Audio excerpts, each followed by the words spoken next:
প্রতীকে ভোট দিয়ে আমি সর্বোচ্চ দুইটা কথা বলবো।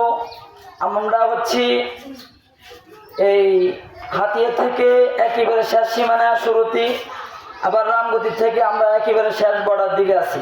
তো আমরা একটা বিপদে আছি। তো হাতিয়ার থেকে একজন যোগ্য আলেম মাওলানা নুর ইসলাম শরীফ সাহেব হাত পাকের প্রতীকে লড়বেন। তো উনি একজন সৎ আলেম, যোগ্য আলেম। আমরা ওনাকে ভোট দিয়ে সংসদে যাওয়ার সুযোগ করে দিব ইনশাআল্লাহ। এ লোককে যদি আমরা সংসদে পাঠাতে পারি ইনশাআল্লাহ কোনো দুর্নীতি হবে না, সন্ত্রাস মুক্ত হাতি আমরা পাবো, এমনকি আমাদের গরু ছাগল চুরি হবে না, আমরা হয়রানি হব না।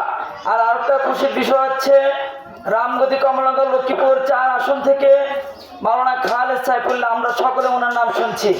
উনি একজন ভালো লোক, সৎ লোক, যোগ্য আলেম এবং উনি পীর এবং উনি মুরিদও করায়। তো সর্বশেষ কথা হচ্ছে আমরা রামগতি যদি আমি যেতে শুনেছি 1200 কোটি টাকা মনে বাজেট হয়েছে একেবারে রামগতি থেকে এই টাঙ্কি বাজার পর্যন্ত।